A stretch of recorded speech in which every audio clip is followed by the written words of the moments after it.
La chaumière abandonnée, extrait du chapitre 9. À cet instant de ma rencontre avec Alain Vergniaud, je n'en avais pas conscience, mais son contact avait entraîné n'importe quel homme vers la compassion, le respect, la compréhension et l'attention portée à son prochain, qu'il soit homme ou animal, dans cette générosité du cœur qui fait tant défaut à la plupart d'entre nous. Il est de ces êtres ou de ces lieux qui offrent un sentiment de plénitude, une impression d'être au centre du monde, loin des dangers et préoccupations de survie, dans un espace de temps arrêté, suspendu à la prochaine lumière, la prochaine clarté.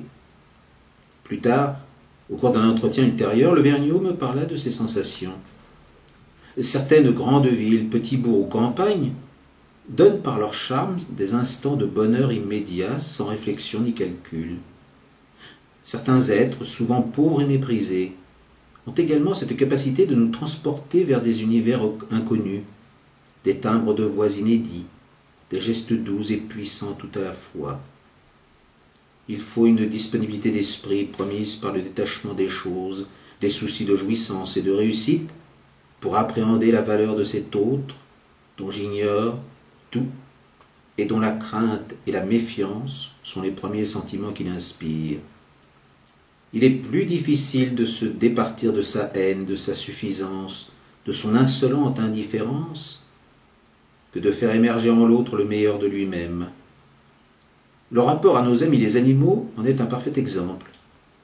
Il nous est aisé de les tuer, les torturer, exterminer leur race, les exploiter outrageusement, en très peu de temps, et d'en retirer même du plaisir.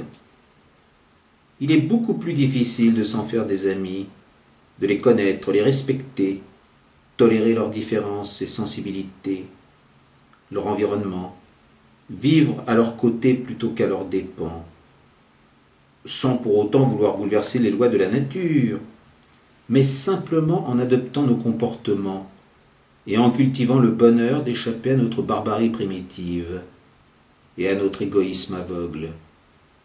Il en va de même des peuples, des communautés, des nations ou des individus.